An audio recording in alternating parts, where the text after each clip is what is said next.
sa eleksyon, lahat ng tumakbo bawal umupo sa gobyerno sa loob ng 1 taon pagkatapos ng eleksyon.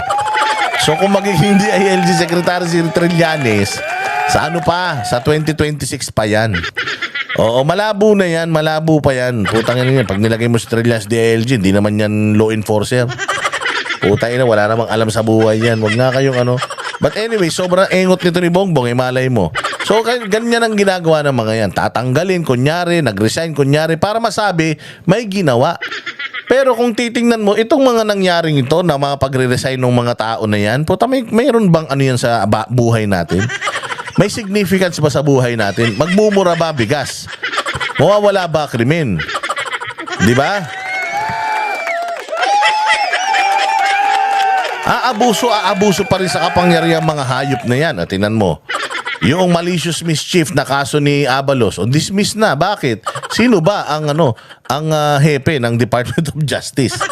Si Boying. Bahala na kayong mag-mathematics.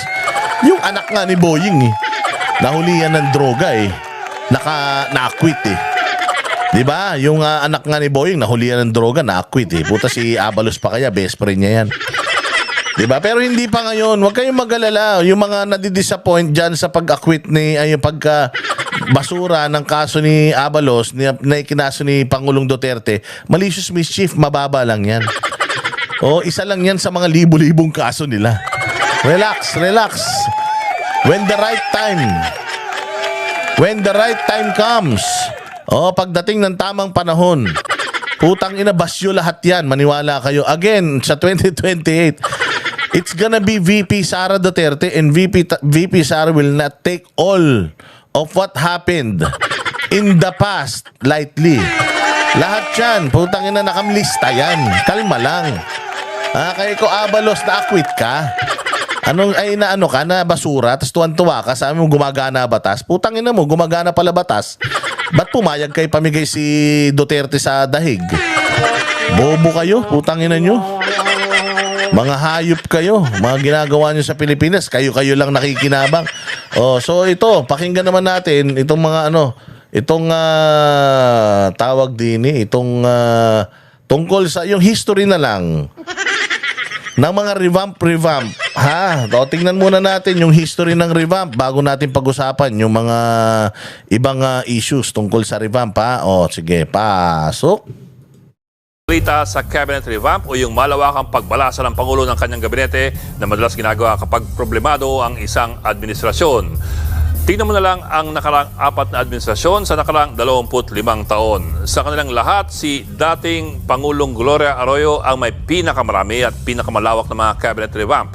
Una, dahil si GMA din ang pinakamatagal na nanungkulan sa kanilang 4. Umabot po siya ng 9 na taon. At pangalawa, ang kanyang administrasyon din ang tinamaan. Alam mo, ito ang difference between Bongbong Marcos and Pangulong Duterte. Pangulong Duterte, kilala niya yung mga inilalagay niya. And Pangulong Duterte knows whether yung nilagay niya nagmalabis o hindi. Bibigyan ko kayo ng isang example. May inilagay yan sa Department of Agriculture, Kaliwete. Nung pagdating niya nung pagpasok ni Pangulong Duterte sa gobyerno, nilagay niya bilang cabinet secretary, isa sa mga makakaliwa. Isa sa mga makakaliwa. Siya pinabayaan niya kasi nga, rally mga gago na yan Kala mo sila nang may alam ng mga sistema sa gobyerno. Binigyan niya ng pagkakataon. Sige, diyan ka sa Department of Agriculture, palaguin mo. Tangina, alam niyo kung ano nangyari? Kada may re-raid din na kampo ng mga komunista, teroristang NPA, yung mga sundalo, puta, may mga nakikitang sako-sako na bigas ng NFA. Walang hiya na yan. Putang na sa Department of Agriculture, pucha yan, yung mga bigas pinapadala. Libre bigas yung mga NPA, hayop. Kaya ginawa nito ni Duterte, sinibak niya yun. Ganyan si Duterte, alam niya kung anong ginagawa mo, kung gago ka o hindi. Pag nilagay kita dyan, I expect you to perform. Pero hindi kita iiwanan. Alter ego kita Lahat ng mga secretaries, alter ego yan ng ng presidente. Kung ano yung sinasabi niyan, yun ang posisyon ng presidente pagdating sa ano na yan, sa ahensya na yan. Ngayon, kung hindi nagpe-perform yan, putang ina, ibig sabihin, bobo yung utos sa kanya, instruction sa kanya nitong presidente, alter ego nga eh. Kung bobo yan, di bobo din yung presidente. Ganon si Pangulong Duterte, alam niya kung sino yung mga nagpe-perform, sino yung hindi. Sisibaking ka talaga niya. Kahit sino ka pa. Kaya nga ang sabi niya may friendship ends when my duty to the people begins. Kahit kaibigan kita, if you are not performing, sorry ka. Sisibakin talaga kita. Oh, yun ang kaibahan ni Bongbong Marcos kay Duterte. Si Marcos, walang bayag.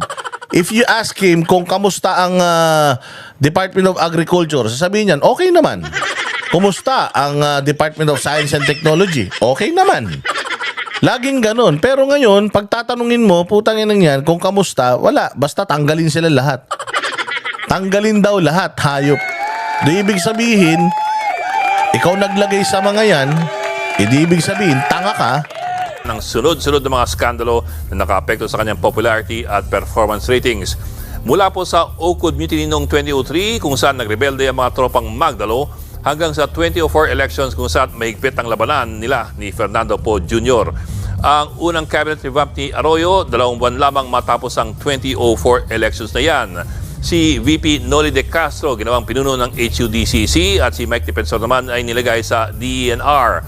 Ang bagong Executive Secretary si Eduardo Ermita, sa DFA si Alberto Romulo, DepEd si Butch Abad, Justice naman si Raul Gonzales, Defense si Avelino Cruz. Ang pangalawang cabinet revamp ginawa matapos ang Hello Garci scandal kung saan hiniling ni Pangulong Arroyo sa isang opisyal ng COMELEC na siguraduhin na meron siyang 1 milyong botong lamang sa 2004 elections. 10 miyembro ng gabinete ni Pangulong Arroyo nagbitiw noong Hulyo 2005 dahil nga sa Hello Garci scandal at hiniling... O yan, nagbitiw ng kusa. Dahil sa iskandalo, may mga delikadesa itong mga kupal na ito. Yung ngayon, may mga delikadesa pa. I serve at the pleasure of the president. Tayo na tapos nag-resign. Bukas, nandoon pa rin sila sa opisina. Anong tawag doon? Di joke time. Ang tawag doon, di budol.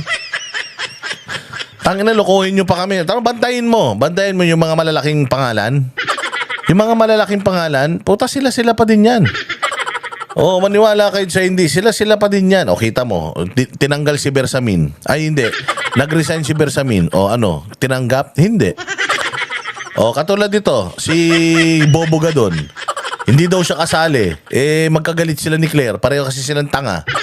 Bawal lang maraming tanga masyado sa gobyerno. Kailangan isa lang. Gusto tanggalin ni Claire Castro si Gadon. Wala naman daw sin silbi. Bobols daw eh. Ano sabi ni Gadon? Di ako kasali. Sabi ni Claire, tanga, kasali ka. Tanga na nga ako eh. Tanga ka pa. Dapat isa lang. Kaya ayun, nag-courtesy resignation din si Gadon. Bukas, siya pa rin ba ang advisor for poverty alleviation? Oo, siya pa rin. So anong kwenta ng mga resignation na yan? Wala. Nila ang pagbibitiw ng Pangulo. Si Finance Secretary Cesar Purisima, Budget Secretary Emilia Bongkodin, Education Secretary Business Advisor Ging Deles.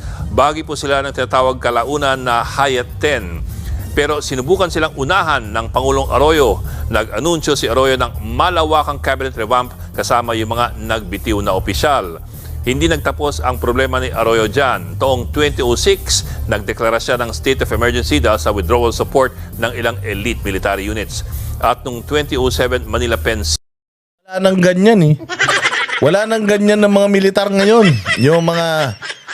Alam nila yung nangyayari sa bayang Pilipinas, magwi-withdraw sila ng support sa presidenteng tanga.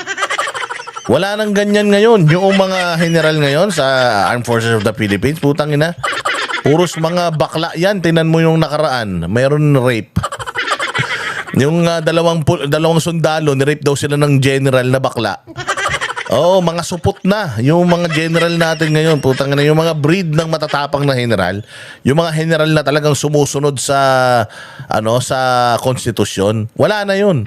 Retired na yung mga general ngayon at saka yung mga papalit, putang ina yung mga manika. Oo, mga manikin. Mga walang utak, mga walang puso, yung mga yan. Ang ano nila, ang importante sa kanila, yung pensyon nila. Importante sa kanila, sweldo. Yan. Pero mahal ang mga mahal nila ang Pilipinas, hindi na. Wala nang ganoon na military katulad nito nila Kirubin na I withdraw my support to this government. Putangin nang yan eh. Saan ka makakita ng ganyang presidente? Putangin nang yan, yung eleksyon dinadaya. Kita mo si Arroyo, nakalaya. Siege, nagrebelde muli ang mga rebeldeng sundalo na dati nang nakakulong. Enero 2009 naman, isa na namang cabinet revamp ang ininunsyo ng Malacanang pero hindi na ganun kalawak. Nang bumaba si Arroyo sa pwesto, nakuha niya ang pinakamababang satisfaction rating ng kahit sinong Pangulo. 7 sa bawat 10 Pilipino. Ang satisfaction rating ni Gloria negative 13. Tayo na yan. Ang hindi natuwa sa kanyang panunungkulan. Si dating Pangulong Benigno Aquino naman, walang malawakang balasahan. Ang ginawa lamang niya ay i-reorganize ang gabinete sa 5 grupo, gaya po ng Good Governance and Anti-Corruption or Security, Justice and Peace. Si dating Pangulong Duterte naman, marami ang pinaltan sa kanyang gabinete pero hindi po sabay-sabay, pa isa-isa lamang. Kung meron mang isang grupo na tinanggal, ito po yung mga nominado sa kanyang gabinete ng National Democratic Front bilang bahagi po ng peace building initiatives nung unang bahagi ng kanyang. Yan yung sinasabi ko sa inyo. Pinagtatanggal niya yung mga NDF. National Democratic Front. Kasi nga gusto niya talagang mawala na yung politika. Kaya nga pinalibing din niya si Marcos Sr. Para sana move on na yung Pilipinas. Pero wala, hindi talaga obra. Ang Pilipinas talagang hindi uubra na hindi uubra na may mga ganyan-ganyan. Katulad nito, mga bossing yung kay E.S. Bersamin, katulad sinasabi ko sa inyo, di ba, nag-resign si Bersamin. Kahapon, tuwan-tuwa pa tayo. Kita mo, hindi pinayagan ng presidente. May mga pa-resign pa kayo nalalaman Tangina nyo tanggalin nyo kung sino yun. Tinanggal nyo na si Arnel Ignacio bakit hindi nyo tanggalin yung iba? Kasi nga, walang bayag. Tsaka hindi niya alam anong reason niya ba tatanggalin. Wala siyang reason. Halimbawa, itong Department of Science and Technology. Bakit siya kailangan palitan? Ano ang ginagawa ng DOST na rason kung bakit hindi nagpe-perform yung opisina mo? Hindi niya alam.